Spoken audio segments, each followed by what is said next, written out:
Hello everyone. कैसे हैं आप सब। ये मेरा हैप्पी, जैसे कि आप सभी जानते हैं कि मेरा हैप्पी अब हमारे साथ नहीं रहा। इसे पता नहीं क्या हुआ।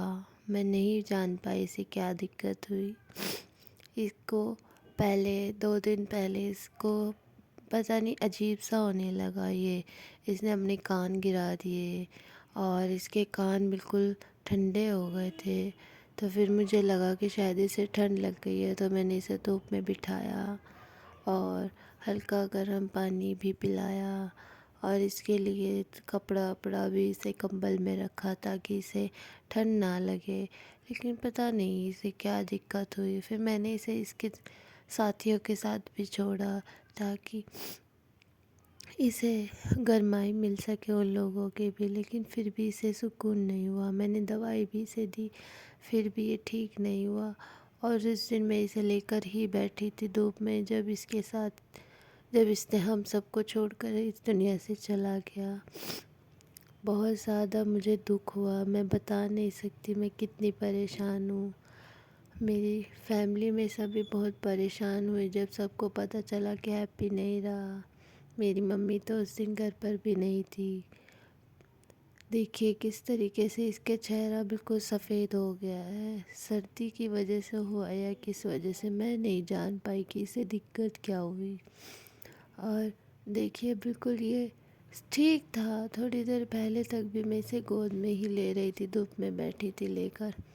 और ये थोड़ी देर बाद ही बिल्कुल निडाल हो गया, लेट गया। मुझे लगा कि सो रहा है, शायद धूप में लेट कर इसे अच्छा लग रहा है। लेकिन जब मैंने देखा इसकी धड़कन बंद हो गई थी, इसे सांस नहीं आ रही थी।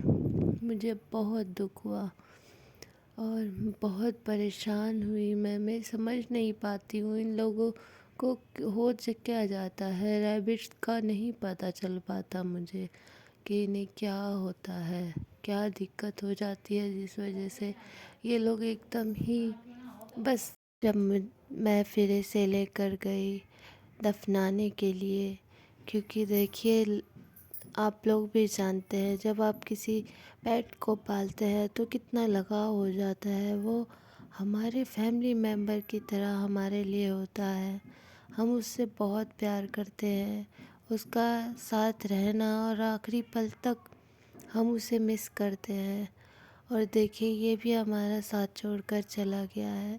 तो देखिए दोस्तों, आप चाहे रैबिट पालें या कोई रेट पाले या कोई भी पेट पाले, आप प्लीज़ उसे आखिरी पल में उसे अच्छे से दफना कर आए। क्योंकि देखिए आप उसे अपने पास रखते हैं जब वो आपके फैमिली मेम्बर जैसा होता है। लेकिन आखिरी पल में आप ये नहीं कि उसे कुछ हो गया है तो आप उसे ऐसे ही छोड़ देंगे। चाहे पेट छोटा हो या बड़ा, उसका अंतिम संस्कार अच्छे से करना चाहिए। देखिए ये मैंने जो गड्ढा खोदा था ये थोड़ा सा छोटा था, इसलिए मैंने फिर बड़ा गड्ढा खोदा ताकि उसे मैं अच्छे से लिटा सकूँ इसमें। और देखिए दोस्तों, आप लोग भी, उस दिन मेरे घर पर कोई भी नहीं था, मैं अकेली ही गई। क्योंकि अगर आप इस पेट्स को मरने के बाद उन्हें ज़्यादा वक्त तक ऐसे ही छोड़ देते हैं तो उन्हें दिक्कत होने लगती है। उनके बॉडी से कोई अजीब सी चीज़ें निकलने लगती हैं पानी टाइप से, और स्मेल भी होने लगती है बॉडी में।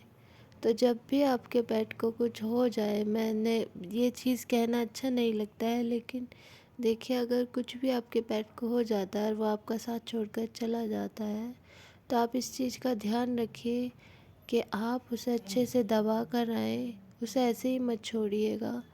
ऐसे ही छोड़ना अच्छा नहीं होता है पेट्स को। गाइस, आप सभी जानते हैं मेरा हैप्पी बहुत शरारती था और ये बहुत स्वीट भी था। ये मेरे पास आ जाता था बेड पर भी। बेड हमारा काफ़ी ऊंचा है, फिर भी ये बेड पर चढ़कर मेरे खाने में से खाना खाता था। ये बहुत प्यारा था। आप लोगों को मैं बताऊँ तो इसे बहुत ज़्यादा गाजर पसंद थी और धनिया पसंद था। ये बहुत ज़्यादा उस चीज़ को खाना पसंद करता था। ये बहुत छोटा था जब से ही मेरे पास था, बहुत क्यूट और बहुत प्यारा था। یہ اس نے کبھی بھی مجھے جیسے اور پیٹ پریشان کرتا ہے کبھی بھی پریشان نہیں کیا. میں کبھی بھی اس کی وجہ سے پریشان نہیں ہوئی کہ اس نے آج کچھ نقصان کر دیا، کسی چیز کو کاٹ دیا. میرا ہیپی بہت اچھا تھا. جب مجھے پتہ چلا، جب ایسے ہو گیا ہے میرے پاس ہی تھا، مجھے بہت دکھ ہوا. میں نہیں بتا سکتی میں کتنا روئی. لیکن آپ لوگ کو میں کیا بتاؤں. دیکھے میں اسے جب دفنانے گئی تو مجھے بہت برا لگا. میں نہیں بتا سکتی میں کتنی پریشان ہوں. دیکھیے یہ میرے فیملی ممبر جیسا تھا، لیکن میں کیا کر سکتی ہوں. ہم کچھ بھی نہیں کر سکتے. پوری کوشش کرنے کے باوجود بھی، دوائی دینے کے، میں اسے نہیں بچا پائی. بہت اچھا پیٹ تھا میرا. بھلے وہ ریبٹ تھا لیکن بہت انٹیلیجنٹ تھا. اگر میں نے کسی چیز کو اسے منع کر دیا ہے تو اس نے وہ چیز دوبارہ دہرائی نہیں. یہ کہتے ہیں کہ صرف ڈاگس اور کیٹس میں ہی ایک چھوٹے بچے جتنا دماغ ہوتا ہے، لیکن ریبٹ بھی بہت سمجھدار ہوتا ہے. میں اسے جو بھی سمجھاتی تھی وہ بہت اچھے سے سمجھ جاتا تھا. اگر کوئی چیز میں اسے منع کرتی تھی، اس نے کبھی کوئی چیز دوبارہ دہرائی نہیں ہے. میں کبھی بھی اس بات سے پریشان نہیں ہوئی کہ ریبٹ نے آج یہاں پہ گندا کر دیا یا پھر یہ چیز کاٹ دی. میرا ہیپی بہت پیارا تھا. اس نے کبھی بھی نقصان نہیں کیا ہمارا. بہت سمجھدار تھا. مجھے کبھی بھی وشواس ہی نہیں ہوتا تھا کہ ایک ریبٹ بھی اتنا انٹیلیجنٹ ہو سکتا ہے.